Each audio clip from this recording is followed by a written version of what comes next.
Hello, everyone, and thank you for joining us for the third event of our APICA Raw Materials for the Energy Transition webinar series. My name is Chloé Pronelou, and I'm the Social Performance and Sustainability Manager at APICA. In this webinar, we will focus on creating a sustainable supply chain for critical raw materials. Before we begin, I will briefly cover a few housekeeping items.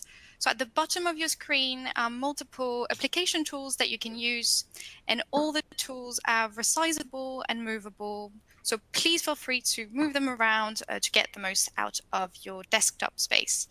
You can expand your slide area or maximize it to full screen by clicking on the arrows in the top right corner, for instance.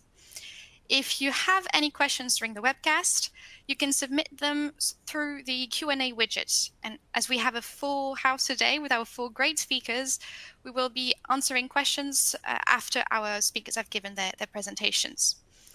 I believe some of our speakers may be able to stay for an additional 5 minutes to answer a few more questions if we get many of them from you.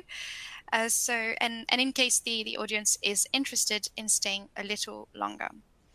So please note as well that we're capturing all the questions.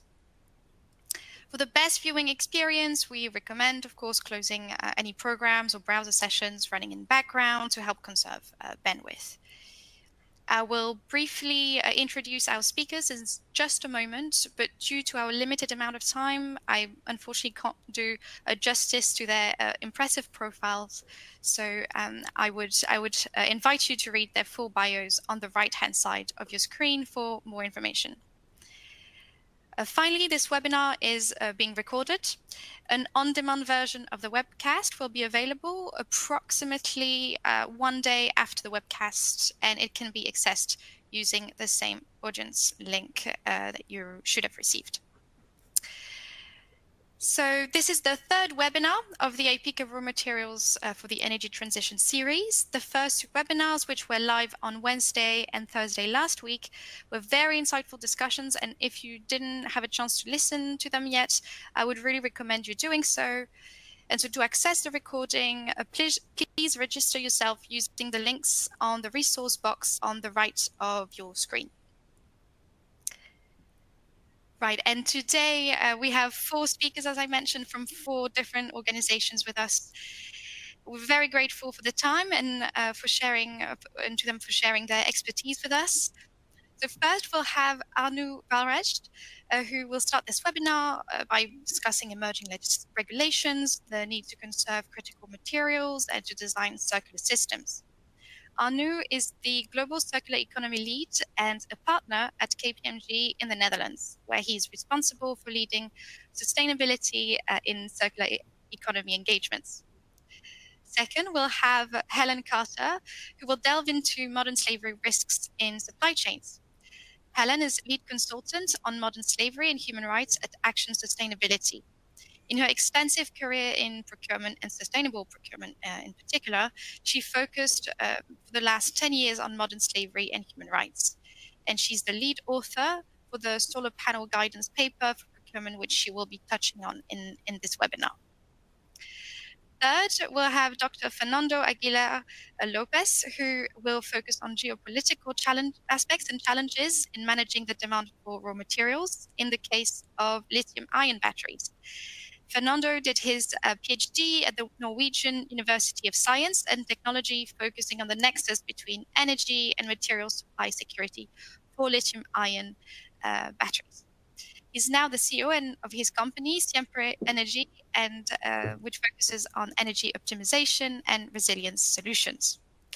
Finally, we have Ludivine Wouters, who will conclude the speakers' presentations by discussing current priorities and trends in mineral value chains and how oil and gas can participate in their transformation to support the energy transition. Ludivine is a managing partner at Latitude 5, an investment and advisory firm, and as a strategy and policy advisor, she specializes in transaction management, regulatory affairs, and government relations for natural resource companies and investors in emerging markets. She also works with states, donor agencies, and other stakeholders. Right, super. So I think this is it for me for now. So I'm really pleased to pass on to Anu for our first speaker today. Over to you, Anu. Thank you very much, Chloe, for that brilliant introduction, and great honor for me to kick off this great panel of speakers today. I'm also really eager to learn myself something, because one of my mottos is to try to learn everything new every day. Well, when it comes to my contribution for today, sometimes a little bit of, let's say, client experience, but also working at a Big Four company, of course, with audit, tax, and consulting as a backbone of what we do globally, and that will be a sort of a red line through my contribution. Well, I'm titling the contribution "Resourcing the Energy Transition." I think it's very good to think not only as the energy transition as a sustainable asset class or a sustainable investment class in its own. There is a lot going on in the value chain and in the supply chain, and that in itself is something to take a little bit of a pause once in a while. It's not always evident. 3 topics to cover in my contribution. First of all, a little bit of the, let's say, view on critical and also raw materials in the supply chain of our energy system transformation. What do we see? Roughly speaking, there's a lot going on in terms of regulations and radical transparency. I will get back to that on that part. And then my own, I would say, professional and daily business of helping, a lot of system players and also energy companies, including suppliers, to move to more closed-loop business models, which is not as easy as it sounds. All right, let's kick it off. I think when it comes to the global trends in the energy sector related to the resource use, we see roughly 3 big trends. So first of all, a lot of focus and push towards more reuse and recycling models.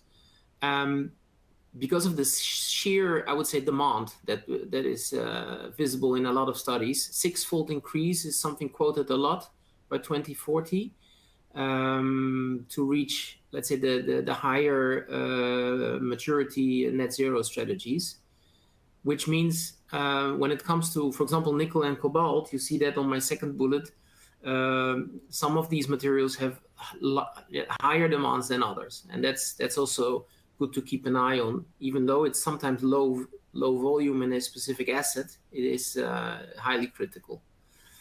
When it comes to the second main mega trend, I think circular economy, let's say secondary resourcing, as we call it a lot, to lower carbon footprints of a total project or an asset. So either by reusing, refurbishing, but also more recycled content, recycled materials flowing into assets.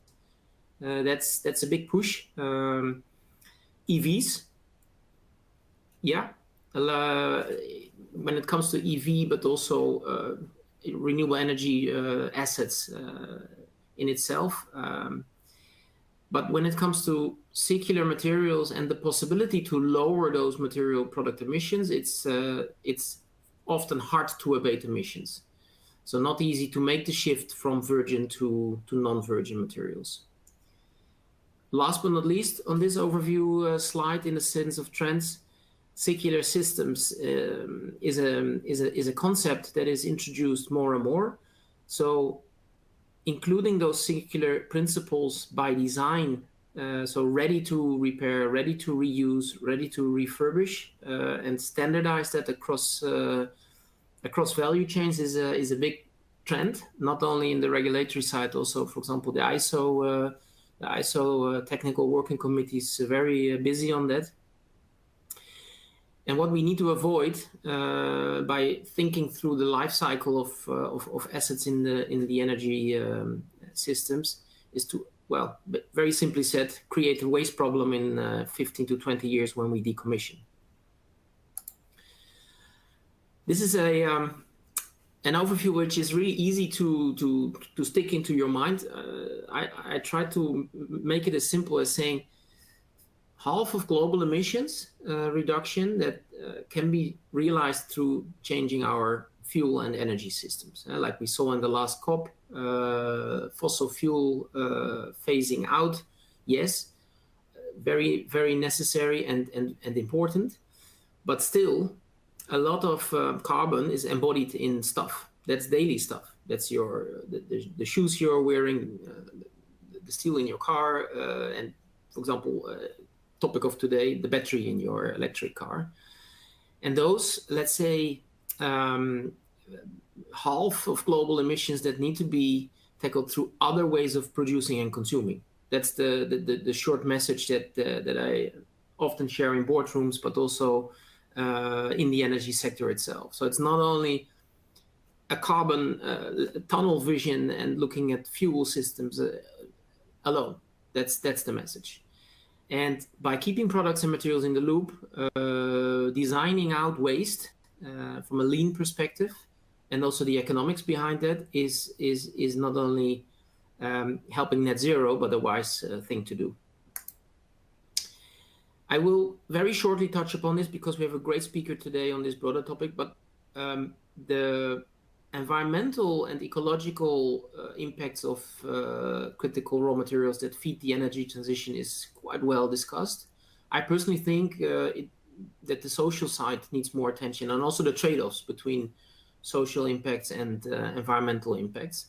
So more to follow in a later contribution, but this is something where we also push a lot for our clients to look holistically. One message from my circular economy lens, we see also challenges. So, for example, if you are focusing a lot on fair wage or social conditions in your value chain, and you step into a strategy that is more, let's say, global north, keeping resources close by in a shorter loop business model, that's not always going hand in hand with that social agenda. So take, for example, one of the companies that I know that they struggle with is Fairphone. Fairer materials, but also more circular. But where's the focus? A bit of technical, I would say, deep dive now coming up on the material side. Roughly speaking, you could think about two steps, two scenarios, and the effect that these scenarios and the way our, I would say, political and economical systems react to those scenarios has an impact on the constraintness of raw materials. So it's not per se a physical scarcity. It's a lot of, I would say, politics around it. Also, there are more to follow. But the high ambition net zero scenario, the SDS, the Sustainable Development Scenario, as it's called in this specific study from the Katholieke Universiteit Leuven, shows that very basic materials like copper also show quite some high criticality and price effects related to that, of course. So something to keep in mind. That price volatility is a sign of our times. If you look at this overview for, let's say, a couple of high priority materials on both EU and US critical materials list, like nickel, copper, cobalt, but also, of course, lithium and aluminium itself.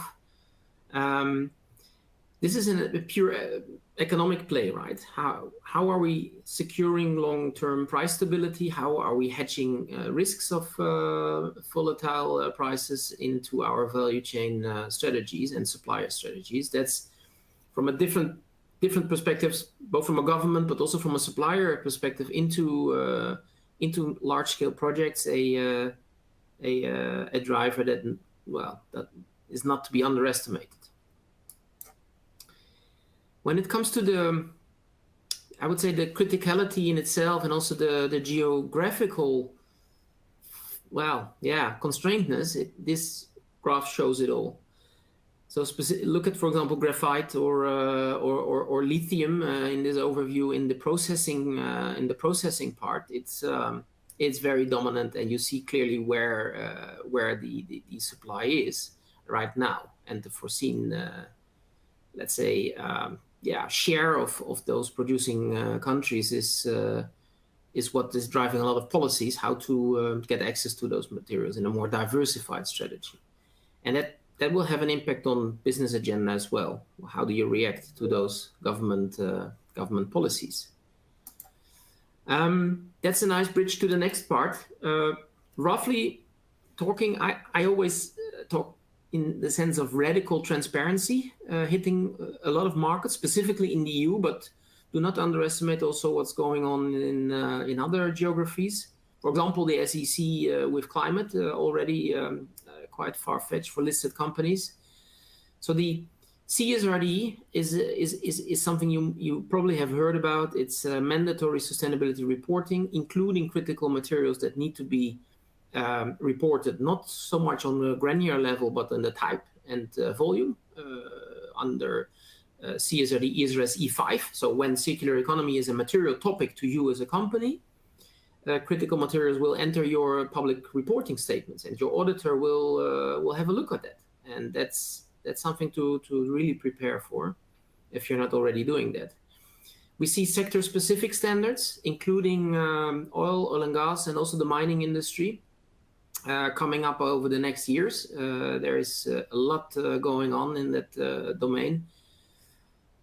In the middle, focus on due diligence in the supply chain. This is not so much of a transparency reporting push, but more of a know what is going on in both social and environmental risks. This is a risk-oriented raw material sourcing and also manufacturing and disposals of products and waste is part of that. And this is in some countries in Europe already a fact of life. So even when the CSDDD is not passing through European lawmaking, we will see an unstoppable trend of other countries following the German and France examples.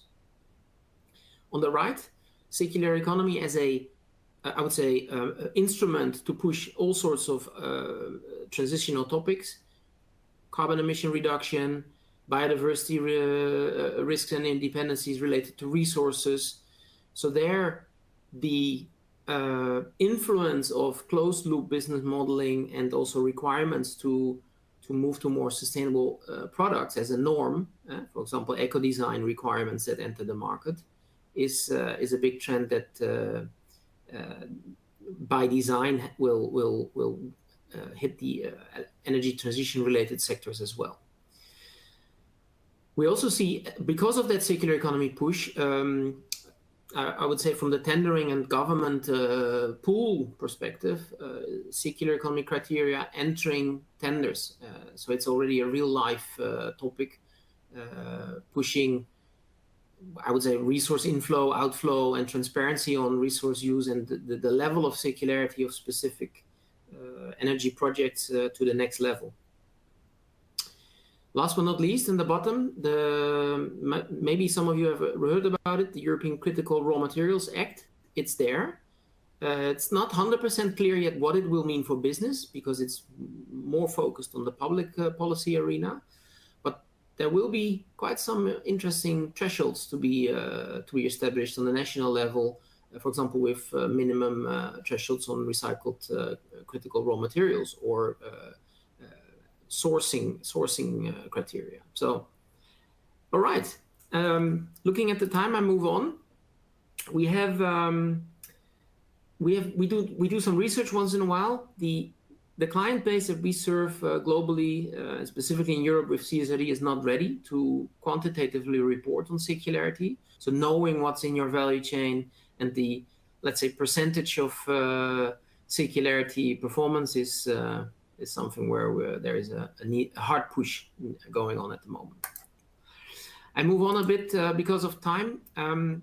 We do a lot of case studies on, I would say, asset level and more on solar panels later on, but connected to reporting as a source of information for your corporate reporting that needs to come from from assets and products sourced and or used in your production. So percentage circular inflow or recovery potential type of criteria, because of European reporting standards, is hitting the market. What I want to do is very shortly touch upon, I would say, the circular economy concept as a way to strategize, thinking through lifetime and also end-of-life measures always needs a value chain and a systems approach. And that's not easy, and that takes a lot of collaboration between different parties in complex value chains that you see here. For example, for an energy utility, with assets that you can think of very easily, like offshore wind, solar parks. And it's a matter of also governing this process and setting the right targets and KPIs, how to measure progress along the value chain. So not only on the corporate level, but involving a lot of business units and stakeholders across the company and external. This example is showing a bit of the same challenge, but then on an example of an asset in offshore wind.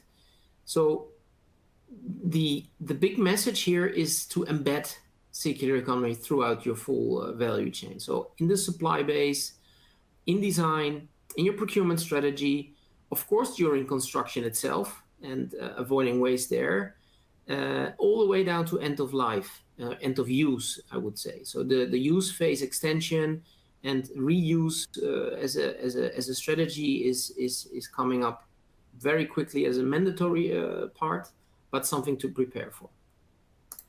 All right, I think 3 key takeaways. Critical materials are more and more important to keep them in the loop and conserve them. A lot of different regulations give some headwind or tailwind. It's just a matter how you see that and how you make use of it. And more and more systems approaches are needed to tackle circular economy obligations and trends. Thank you for listening to me. Thank you very much, Arno, for getting us started. And if you have any questions for Arno, please remember to put them in the Q&A widget. And we'll get to those after the presentations. So Helen, thank you for joining us as well. And would you like to tell us a little bit more about modern slavery risks in supply chain today? Thank you. Brilliant. Thanks, Ray. Thank you for the invitation. Yes, not a problem at all. So what I'm going to do very quickly is go through with you some of the tools that you can use to start to think about sort of due diligence. So Arno did a brilliant job of sort of explaining the need to think about due diligence activity, particularly relating to your supply chain. And we have a case study that we can show you, or a document we can show you that helps particularly with things like solar, which is something we produced. So just so that you've got some context, as much as everybody's been looking at carbon and thinking carbon is what we need to be focusing on, what we also need to think about is that social side, the S in the ESG. So just for people's awareness, if you don't know, there are 50 million victims of modern slavery globally. 68% of those victims are in what we call forced labor, so they are working in supply chains.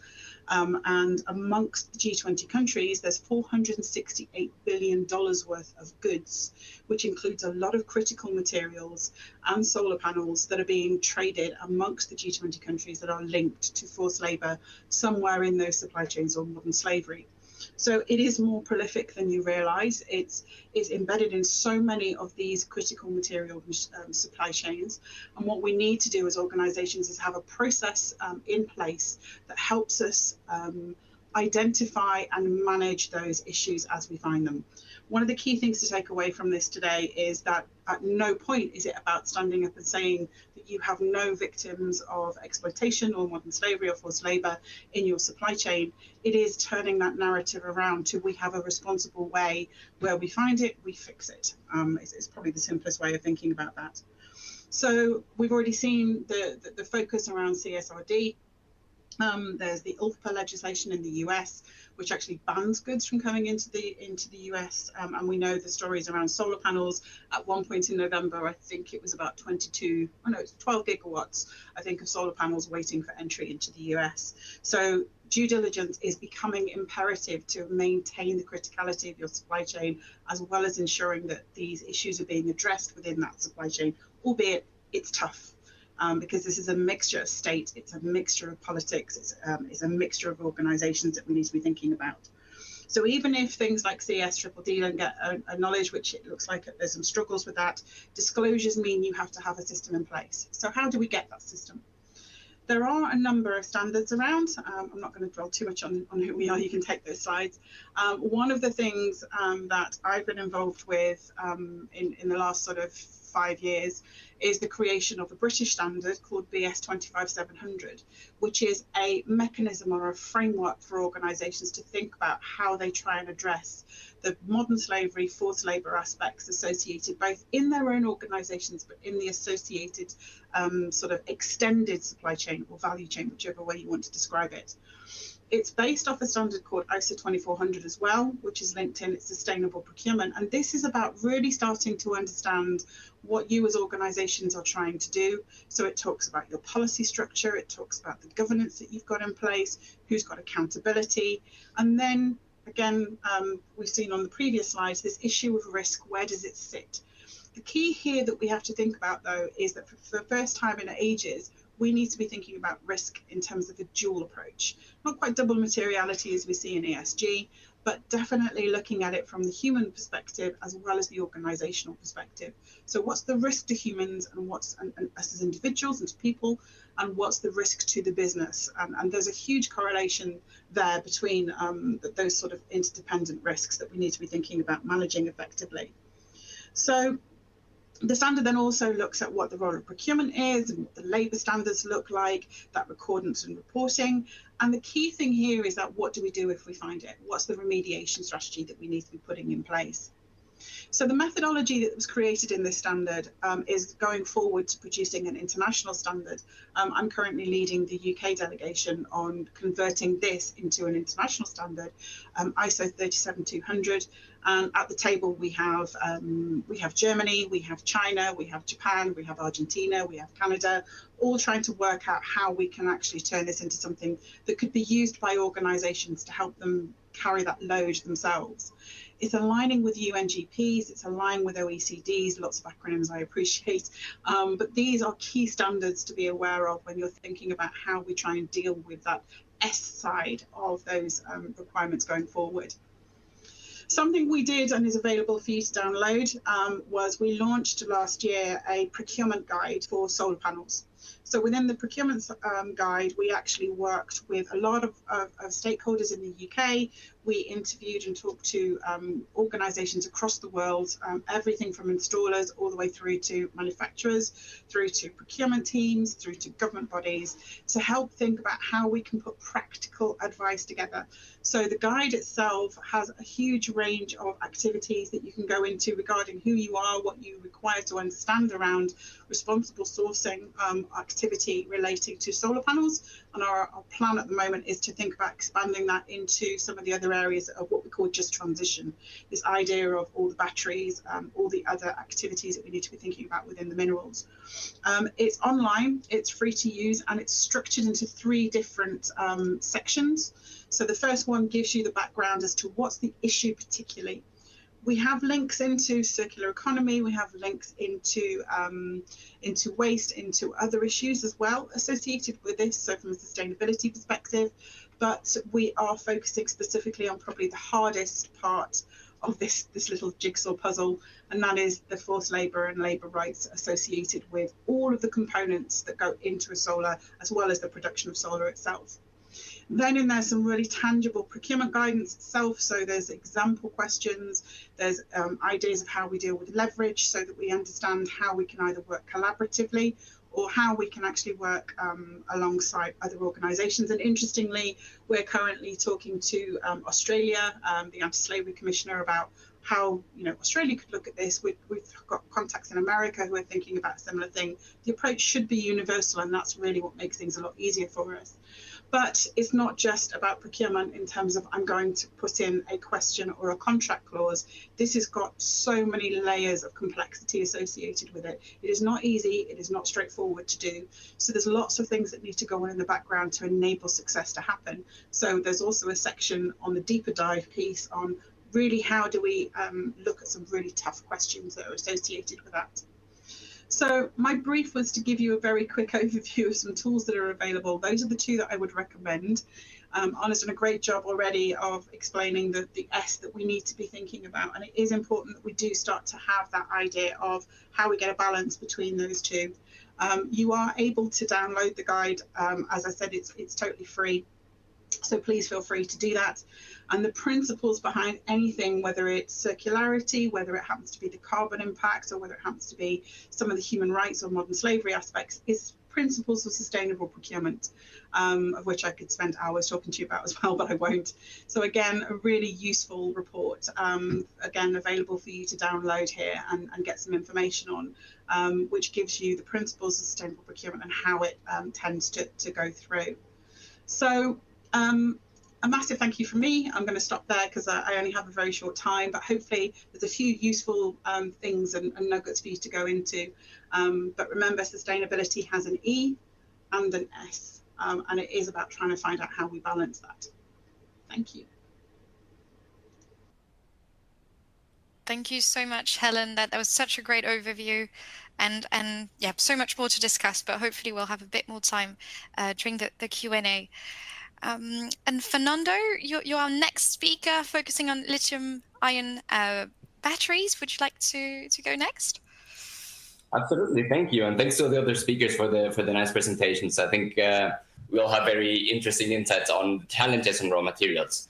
My contribution will be focusing on lithium-ion batteries, the work that we did at the Norwegian University of Science and Technology during my PhD, and I'll talk a bit about their relevance, but also about the challenges that we have in scaling up their supply and why there is this kind of nexus between energy and material supply security.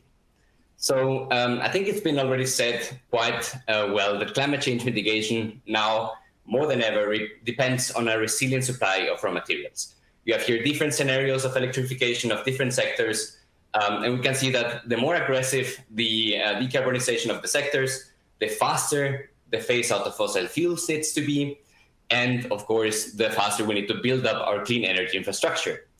That is great, but what it means is that we need to shift from a society that is burning fuels for energy to a society that is actually mining materials to build this infrastructure. I think it was already mentioned by Arnold at the beginning, but I have here another estimate. By 2030, we expect to see something like a threefold increase in mineral mining to sustain our clean energy infrastructure.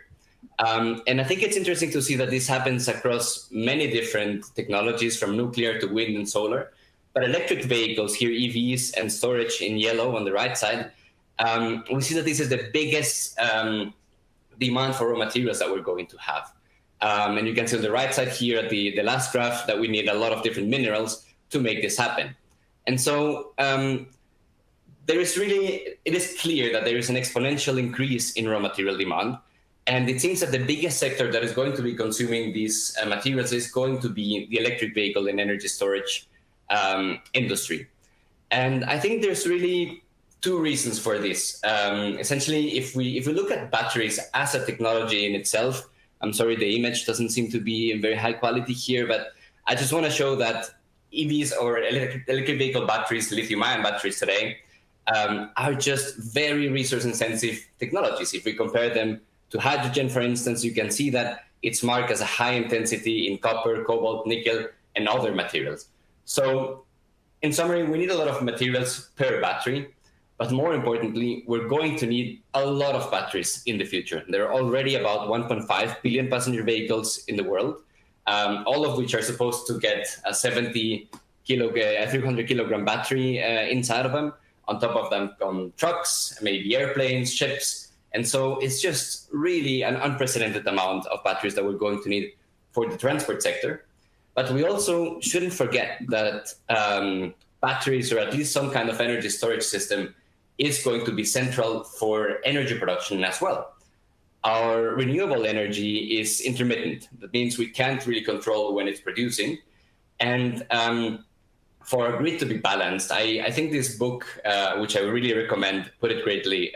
It's called The Grid, and it defines the grid as essentially a complex, just-in-time system for making and almost instantaneously delivering a standardized electrical current everywhere at once. What this really means in very fancy terms is that the grid doesn't have storage capability, and demand always has to match supply. And with renewable energy, that is a challenge because the supply is bound to when the sun is shining, when the wind is blowing, when the water is flowing. And so we need some kind of storage to shift some of this production to where the consumption is going to happen so that the grid doesn't collapse and create, for example, blackouts. And so batteries are really at the center of the energy and the transport sector in this case. And then we're getting to this concept of the nexus between energy material security. In the 1990s, there was an oil crisis, and the IEA, the International Renewable Energy, defined energy security as the uninterrupted availability of energy sources at an affordable price. And I think we recently saw some threats to this energy security when there was the Russian invasion of Ukraine. You can see here the energy prices in Europe rising to 5- or 6-fold what they used to be before the war happened because the gas supply was being limited. And so we saw that this happened almost everywhere, but there's 2 countries that actually did not increase their prices all that much. This was the Iberian exception. Portugal and Spain have already 80% of renewable energy generation and get almost all of their gas from Russia, from North America instead of Russia, sorry. And so this allowed them to kind of decouple from this conflict.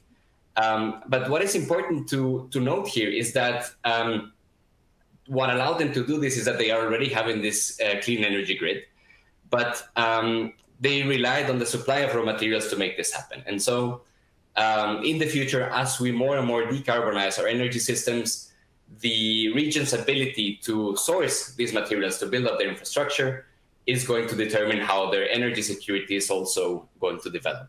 So there is really no energy security if there's no material supply security as well.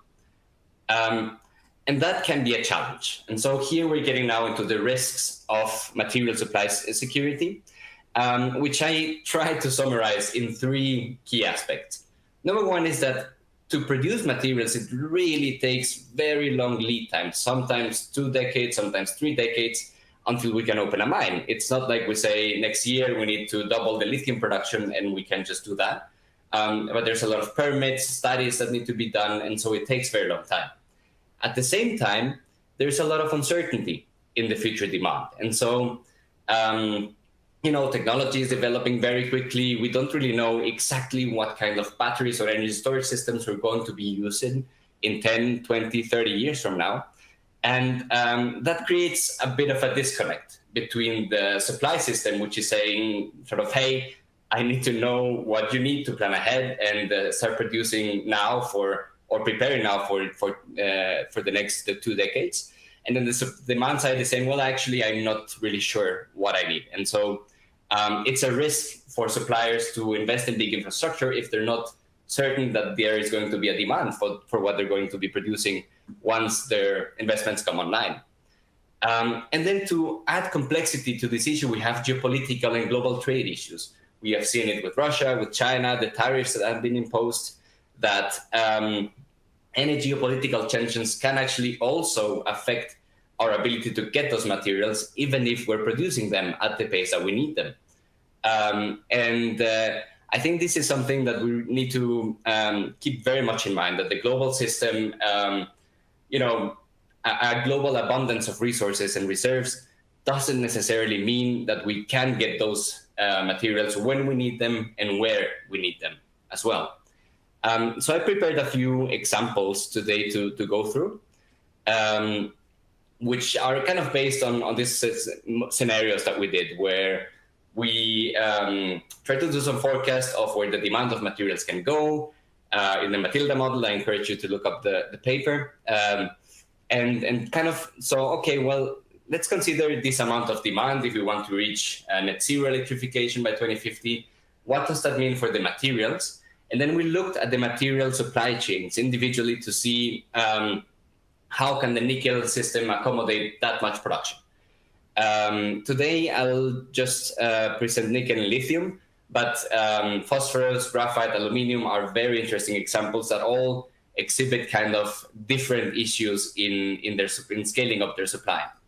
The idea being that once we understand how the material systems are being changed, the material supply chains are being affected by the increased demand for materials, we can have some informed policymakers and industry stakeholders to prepare for the volumes that are going to be needed in the future.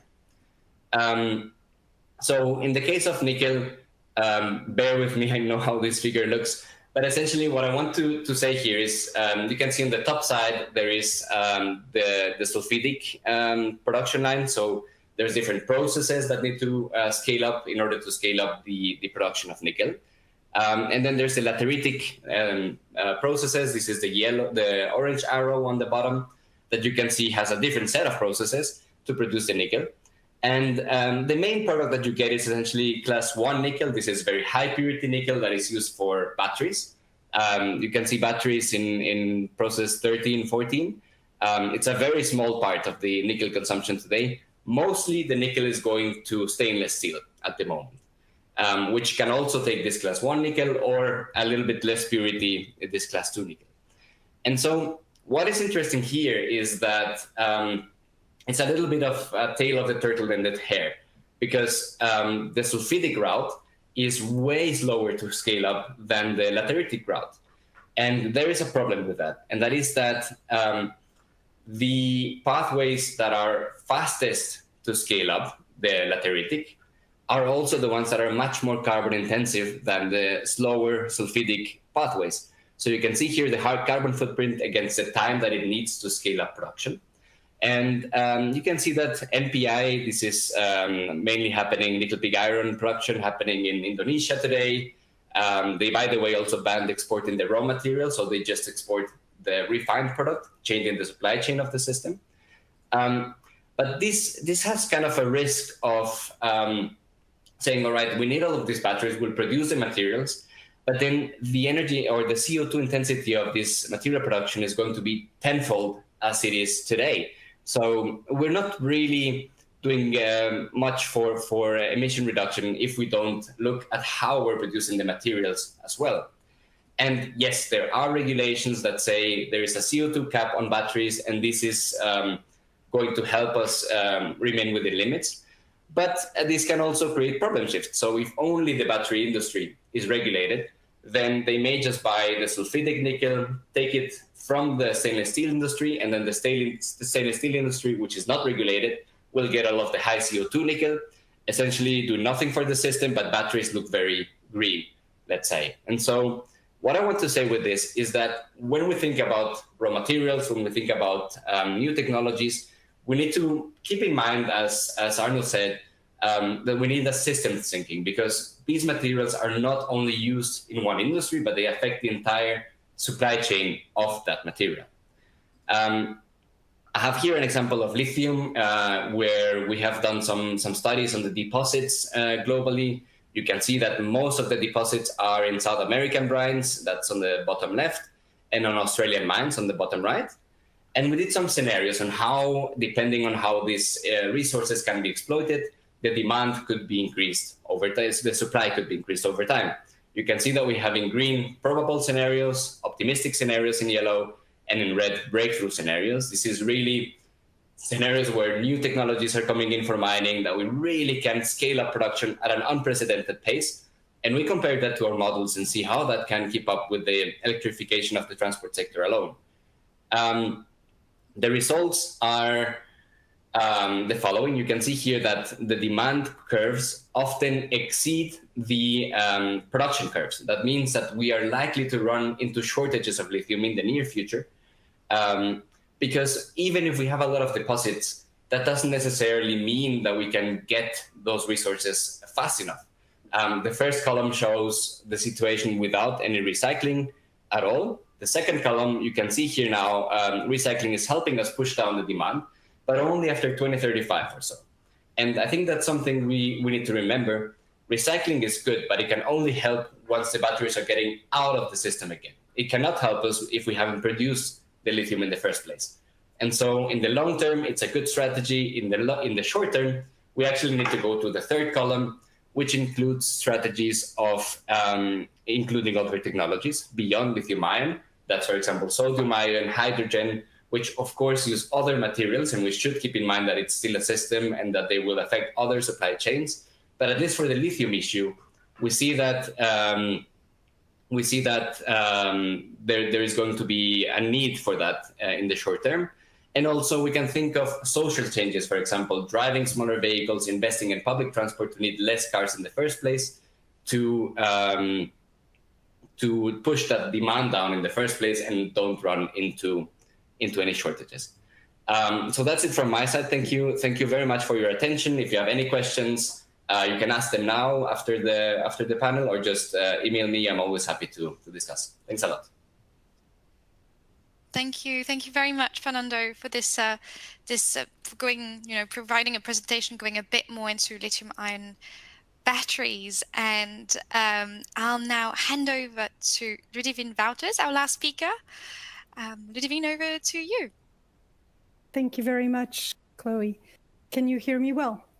Very well, thanks. Perfect, thank you.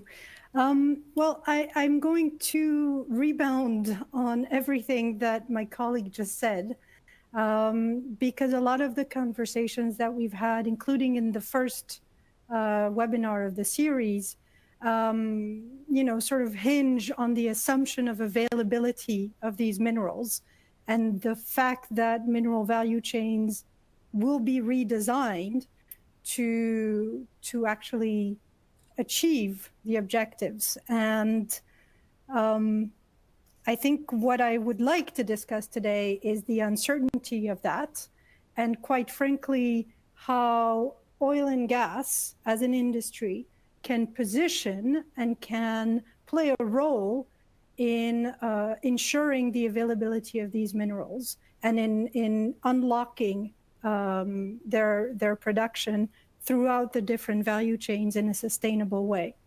So if that's the goal, really focusing on the conversion of these resources, which are arguably plentiful in the ground, into responsibly extracted and processed materials that are going through, hopefully, more transparent and ethical supply chains with, as Rodrigo was pointing out, enough fluidity of trade to avoid excessive concentration resulting in dangerous dependency. I mean, that's a big ask. And at the moment, I think there are two elements where we need to reach across the silos between the mining and minerals industry and the oil and gas industry, leverage the strengths of the oil and gas industry to improve the efficiency of current operations, but also unlock new production at different levels of the value chain. And those two areas that I think we can improve the collaboration on are investment, first and foremost, but also the frameworks that enable and justify this investment. So I know that I'm speaking to an oil and gas audience primarily, and that every time we mention oil and gas investing in mining, there is a moment of fear, because the last time there was massive investment from oil and gas into mining and minerals, that was early 80s. And let's be honest, it did not end well for either party. There was a complete disconnect of expectations and the actual profitability of those investments. But my argument is to say there is here a new opportunity, but more importantly, a new need. Oil and gas, first and foremost, is already a player in mineral value chains. There are huge investments in low carbon portfolio businesses across the oil and gas sector today. And there is a view that extending those investments upstream towards, first of all, more processing and even towards mineral production, extraction, would make a lot of sense. First of all, because oil and gas has more capacity for vertical integration than the mining sector and the mineral sector in general. but also simply because of the financial might that is at stake. I know this is a bit of an overused statistic, but as of this morning, the top 100 listed companies in mining were worth 1.5 trillion, and the top 200 listed companies in mining were worth only 1.55 trillion. So we're talking about, fairly concentrated pack. Oil and gas, the top 100 listed companies are worth 4.5 trillion, and the top 200 companies are worth 7 trillion. Those numbers are an indication of the financing capacity that attaches to oil and gas today, and that could be, to some extent, shuffled towards investment in not all mineral value chains, but certainly the ones where oil and gas's operational capacity or petrochemical expertise would make the most sense. So we're already seeing a lot of moves in oil and gas towards lithium, particularly unconventional sources, unconventional supply from brines.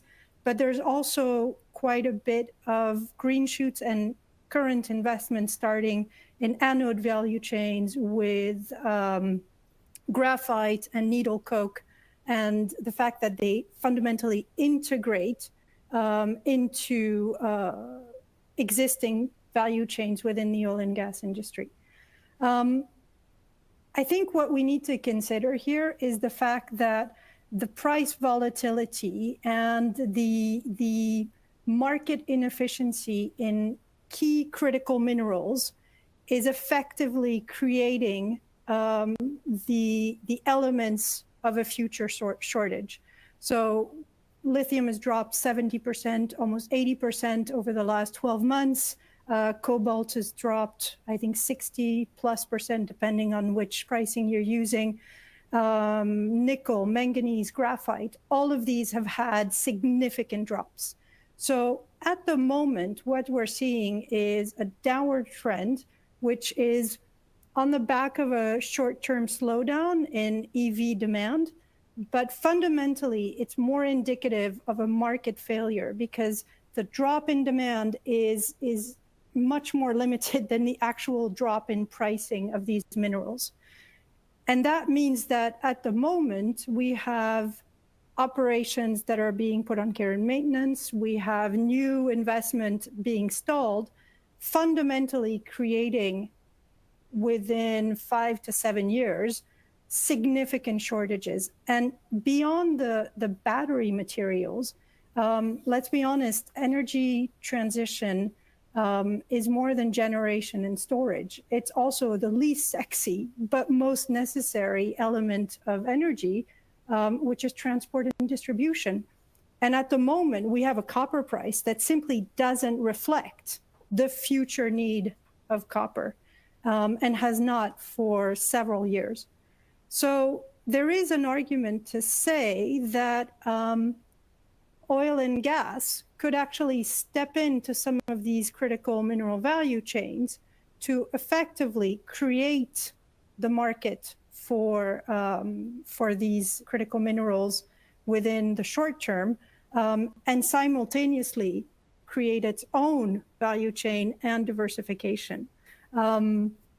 So that is, I think, one element we could consider in terms of how oil and gas can literally create these responsible, sustainable mineral value chains. And I'll just make one more point very quickly, because I know we're close to time, on frameworks. So at the moment, deploying the capital necessary to actually redesign mineral value chains is not only difficult for lack of capital, but also because of the context. There is a very limited amount of capital that is willing to go to some of the jurisdictions where we need capital deployed today, and that is amplified by increasing political risk.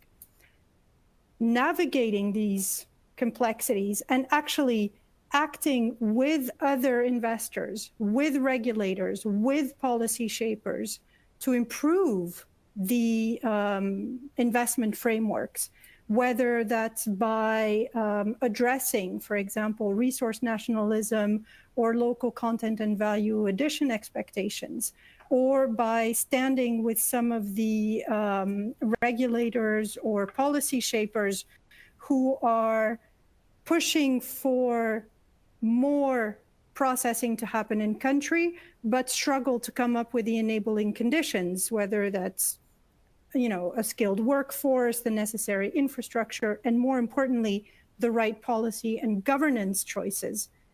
All of these are elements that oil and gas navigates well, has done so for decades, often very successfully. So I think there's also a key role here to think about how oil and gas can participate in strategic interventions to improve the investment frameworks, to improve the investment climate, and therefore not only facilitate perhaps its own or the more traditional mining and mineral investment into some of these new jurisdictions, but even to expand the spectrum of capital. We have seen a lot of announcements from OEMs investing in mining. Actually, most of those announcements, when you really dig down, are linked to more or less contractual arrangements for offtake with very limited actual investment.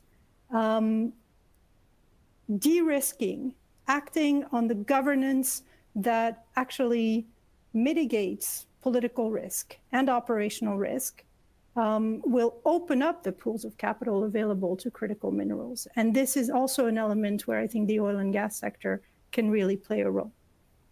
So I'll stop there so we don't go too long.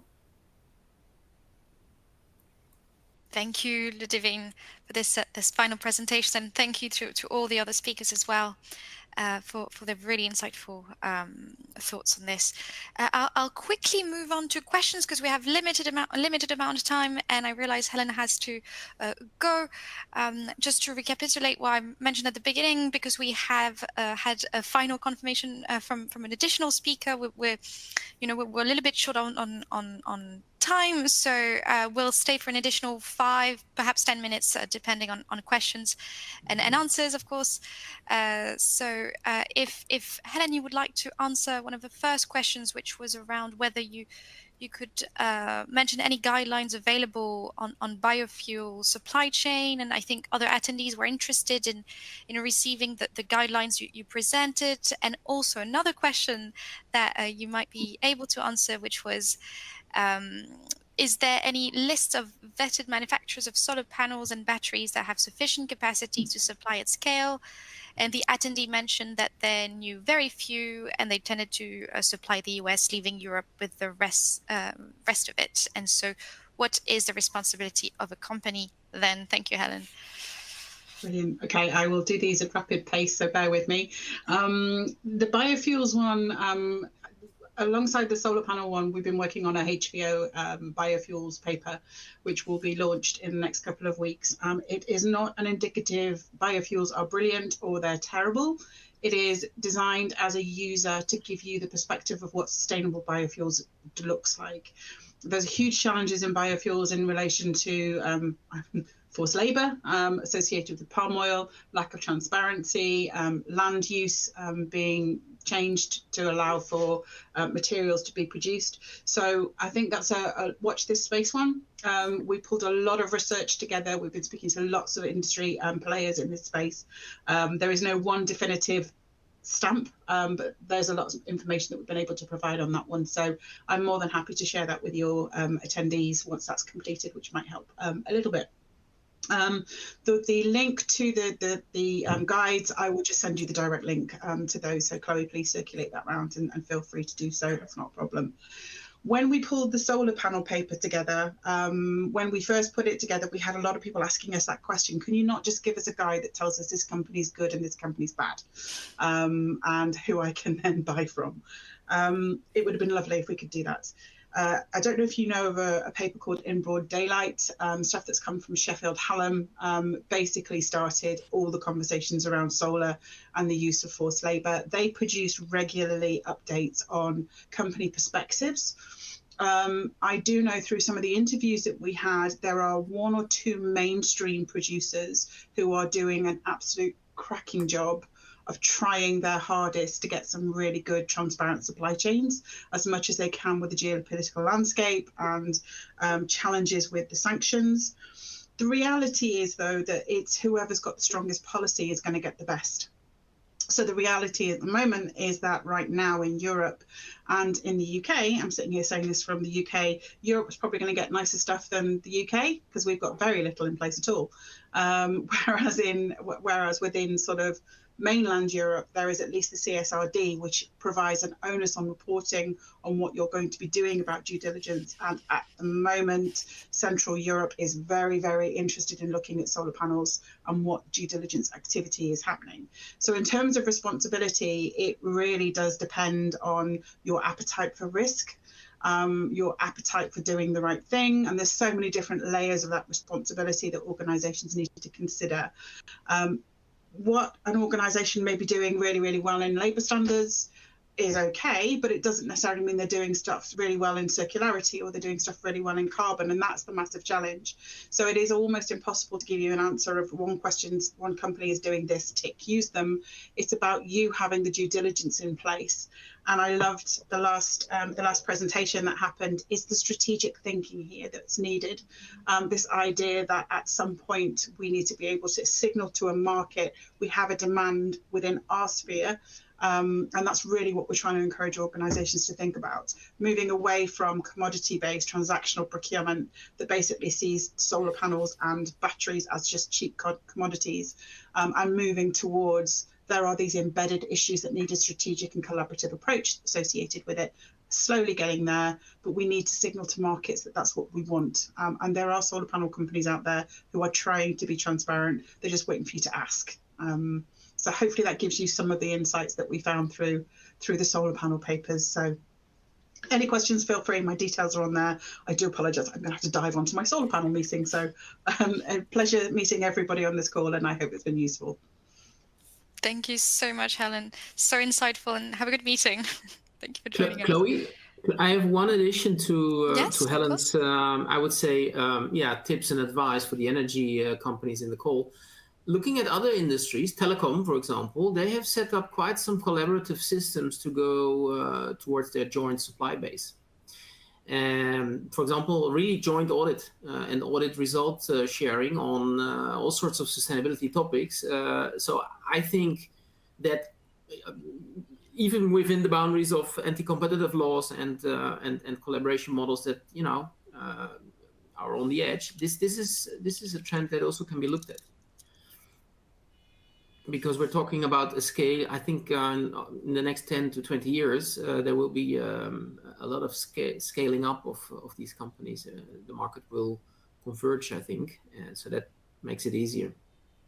Mm-hmm. Okay, very interesting. Joint audit collaboration. That's how the initiative in the telco industry is called.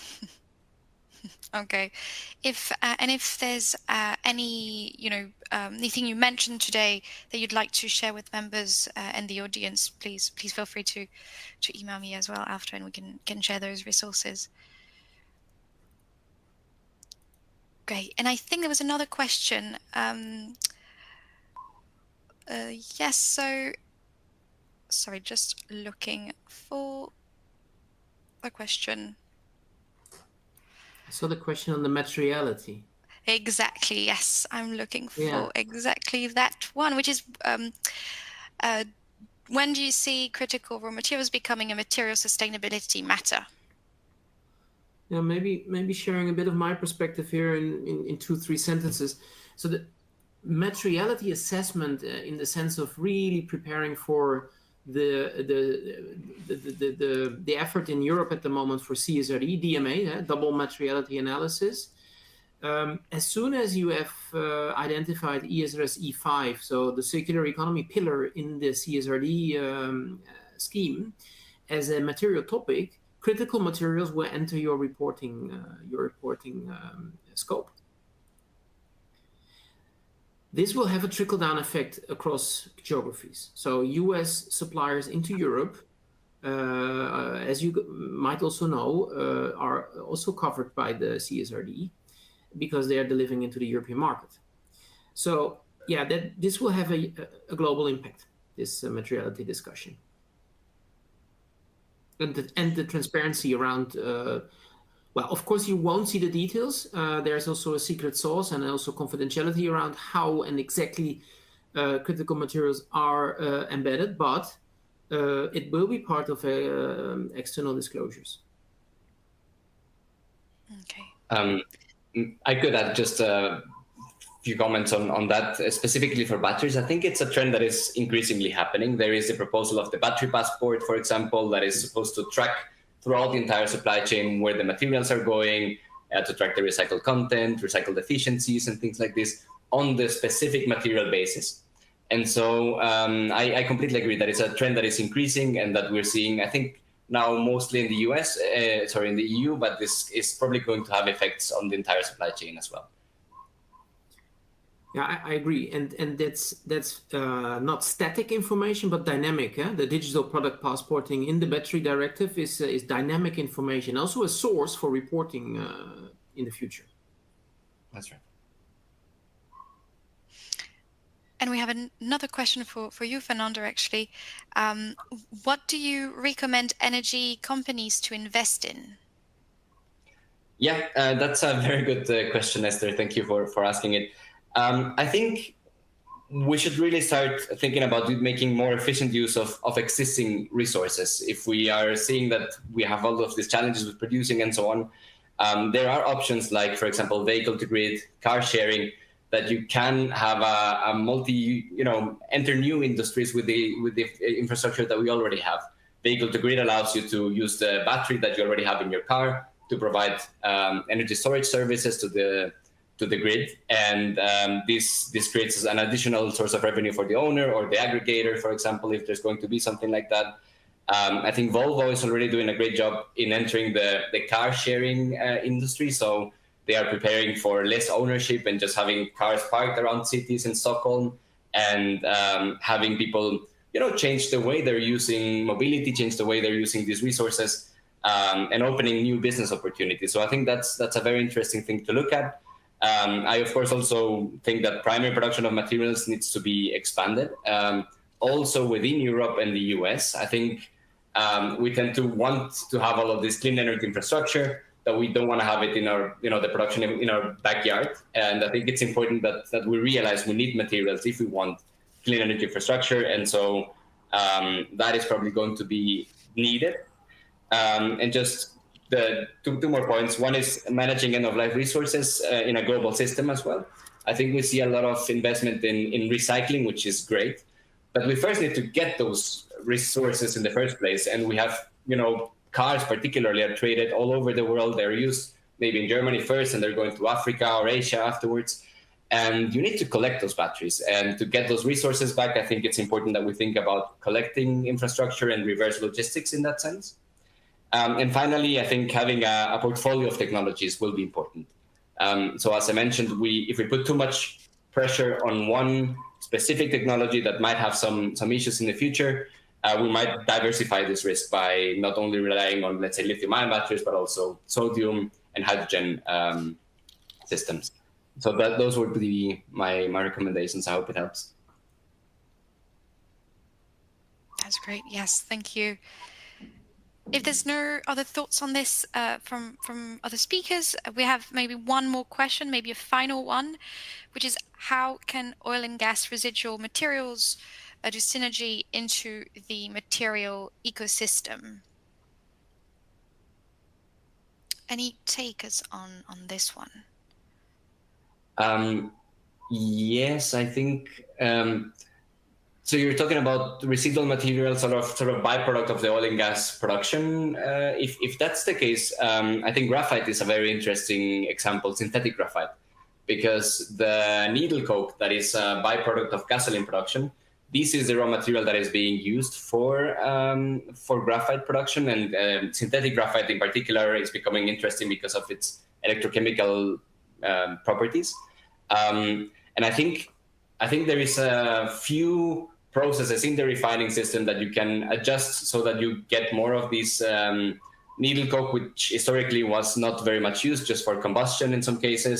But I think it could be important to have this resource because it's really central to the production of anode materials for batteries. And so that's a good way of making use of something that we normally see as a waste or byproduct to really valorize it through adjusting a bit the processes.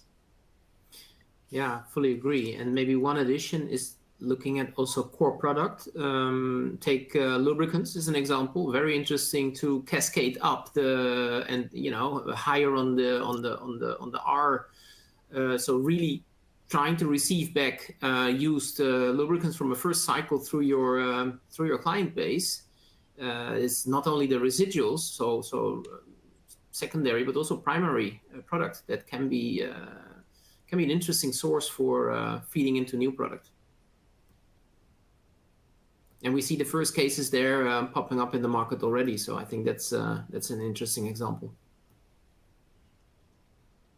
Fantastic, and a good way to conclude. And I'm afraid we now have to just stop this fascinating discussion as we've already gone 10 minutes over time.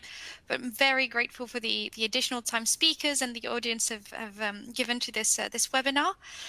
Thank you for all the great questions from the audience, and to a big thank you, of course, to the speakers for their presentations and for your responses. Really grateful that you could join us and share some of your knowledge. As mentioned before, you will receive a link with the recording of this webinar within a day, and you can also access the recordings from the first 2 webinars, again, very interesting ones as well, by using the resource box on the right of your screen. I just wanted to mention it's been great working on this webinar series with Christy, Amy, and Nabraj at IPECA, and I hope we get another opportunity to engage in this type of conversation very soon. Thank you all, and wishing you all a great rest of your days. Thank you. Thank you. Bye-bye. Bye-bye. Bye-bye.